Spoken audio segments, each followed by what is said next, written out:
ஸ்ரீமதே ராமானுஜாய நமக. ஆழ்வார் எம்பெருமானார் ஜீயர் திருவடிகளே சரணம். ஆச்சாரியர் திருவடிகளே சரணம். மாத்துத்தாய் சொல்ல வனம் போகே என்னிட ஈத்துத்தாய் பின்தொடர்ந்து பெருமான் என்னழ கூத்துத்தாய் சொல்ல கொடியவனம் போன சீத்தமில்லாதவன்னு பெரியாழ்வார் திருமொழியிலே பெரியாழ்வார் வாக்கு. ராமன் எம்பெருமான் கொடியவளான கைகேயி அவளினுடைய வார்த்தை கேட்டே கொடியவனம் ஏகிச் சென்றான். என்ன செய்தி கேட்ட உடனே பரத நம்பி பரதாழ்வார் ஓடோடி சென்று ராமன் எம்பெருமானை நிச்சயமாக அயோத்திக்கு மறுபடியும் அழைத்து வர வேண்டும் என்ன ராமனை தேடி பரிவாரங்களோடு சென்றார். ராமன் திருவடிகளிலே சரணம் புகுந்தார். மறுபடியும் அயோத்திக்கு எழுந்தருளி அரசாட்சி புரிய வேண்டும்னும் பிரார்த்தித்தார். ஆனால் பரதாழ்வாரினுடைய சரணாகதி இங்கே பலிக்காமல் போனது ஏன்? பலியாதொழிவான் என் என்று ஒரு கேள்வி. அந்த கேள்வியினுடைய பதில்தான் இன்றைய அனுபவம்.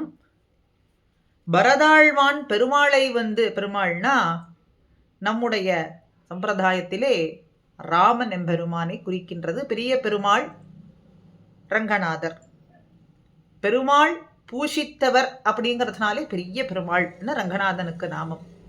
ஆக பரதாழ்வார் பெருமாளிடத்திலே புக்கு சரணம் பண்ணின பொழுதும் அது பலியாதொழிவானென் அப்படின்னு ஒரு கேள்விக்கு நம்பிள்ளையினுடைய பதில் பலித்தது, சரணம் பலித்ததே அப்படின்னு பதில் சொல்றார். பரதாழ்வான் ராமன் அயோத்திக்கு திரும்ப வர வேண்டும் அப்படின்னு சரணம் புகுந்த பொழுதோ இந்த சரணம் பலியாது ஏன் போனது, அதுக்கு காரணம் என்ன அப்படின்னு சந்தேகம் கொண்டவர்கள் கேள்வி எழுப்பினார்கள். பரதாழ்வானுடைய முக்கிய உத்தேசியம் கைகூடினதனாலே பரத சரணாகதி பலித்ததாகவே ஒரு விஷயமாக நாம் எடுத்துக்கொள்ளலாம் அப்படின்னு நம்பிள்ளை ரசமாக இங்கே நிர்வாகம் பண்றார். அயோத்திக்கு திரும்பி வர வேண்டும் அப்படிங்கிறது பரதருடைய பிரார்த்தனை. பரதனுடைய பிரார்த்தனை என்ன? எம்பெருமான் அயோத்திக்கு திரும்பி வர வேண்டும்னு. ரிஷிகளினுடைய பிரார்த்தனை என்ன? அசுரர்களை முடிக்க வேண்டும்னு, அழிக்க வேண்டும்னு. இந்த ரெண்டு பிரார்த்தனைகளும் முரணா இருந்ததுனாலே பலியாது போனது அப்படின்னு சொல்றார். ஆனாலும் கூட பாதுகையை கொடுத்து ராமன் தன்னுடைய பாதுகையை கொடுத்து அடிசூடும்படிக்கு திருவடியிலே சூடிக்கொண்டு அதை வைத்துக்கொண்டே அரசாட்சி பண்ணும்படிக்கு செய்தான் என்ன சொல்ற பொழுது இந்த இடத்துல ஸ்வரூப விரோதியா இருக்கக்கூடியதான சுவாதந்திரியம் அப்படிங்கிறது நசிப்பிக்கப்பட்டது அப்படின்னு ஒரு அர்த்தம். அதனாலே முக்கியமான உத்தேசம் பரதனுக்கு கைகூடினது அப்படின்னு சொல்றார். எம்பெருமான் தன்னுடைய ஸ்ரீ பாதுகையை அவனிடத்துல பரதாழ்வார் இடத்துல கொடுத்ததுனாலே முக்கியமான சுவாதந்திரிய ஸ்வரூப நிவிருத்தி, ஸ்வரூப விருத்தம், ஸ்வரூப விருத்தமா இருக்கக்கூடிய சுவாதந்திரியம் அப்படிங்கிறது ராமன் எம்பெருமான் தன்னுடைய ஸ்ரீபாதுகையை பரதாழ்வார் அடிசூடும்படிக்கு கொடுத்து அரசாட்சி பண்ண வேண்டும்னு நியமனம் பண்ணினதுனாலே இதன் மூலம் முக்கியமான ஸ்வரூப விருத்தமான சுவாதந்திரியம் அப்படிங்கிறது நீங்கினது. அதுதான் முக்கியமான உத்தேசம் அப்படிங்கிறதுனாலே பரதனிடத்துல இந்த இடத்துல சரணம் பலித்தது, கைகூடினது, பரதனுக்கு கைகூடினதே அப்படின்னே எடுத்துக்கொள்ளலாம். ஒரு விதத்துல பலித்ததாகவே எடுத்துக்கொள்ளலாம்.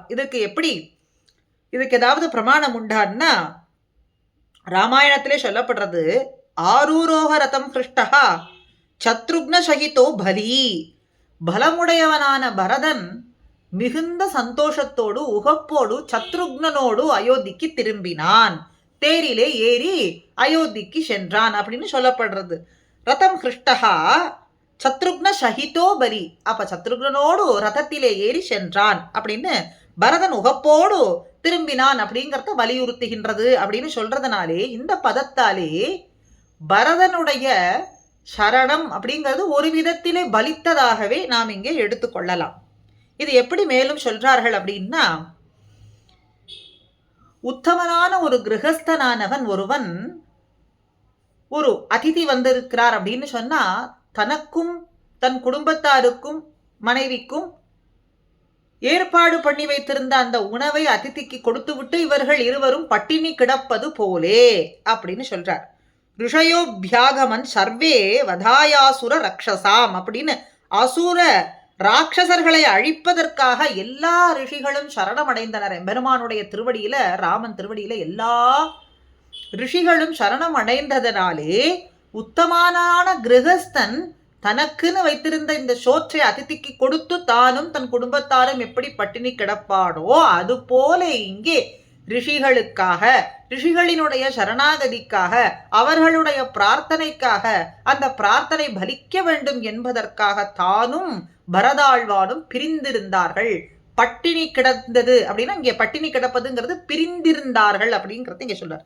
பிரிந்திருந்து பட்டினி கிடந்தார்கள். அதனாலே அயோத்திக்கு பெருமாள் திரும்பி வரவில்லை, வரும்படியான நிலை இல்லை அப்படிங்கிறது கருத்து.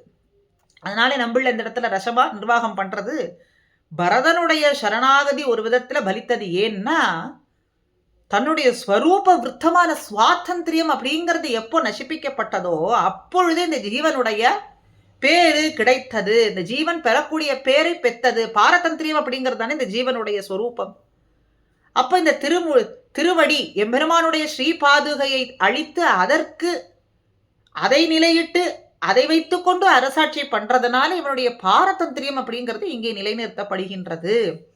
அதனாலே பரதனுடைய சரணாகதி ஒரு விதமாகவே பலித்தது அப்படின்னு இந்த இடத்திலே சொல்லப்படுறது. ஆக பரதாழ்வான் பெருமாளை வந்து சரணம் புகுந்தது பலியாதொழிவானன் அப்படின்னு கேள்விக்கு பலியாது இல்லை, பலித்தது அப்படின்னு சொல்றார். அதற்குத்தான் அழகான மேற்கோளை காட்ட ரிஷயோபியாகமன் சர்வே வதாயாசுர ரக்ஷசாம் அப்படின்னு ரிஷிகளினுடைய பிரார்த்தனைக்காக தானும் பரதனும் பிரிந்திருந்து பட்டினி கிடந்தார்கள். அதனால எம்பெருமான் அயோத்திக்கு வரவில்லை அப்படின்னு அற்புதமான ராமாயண அனுபவம் இன்று. ஸ்ரீமதே ராமானுஜாய நமஹா.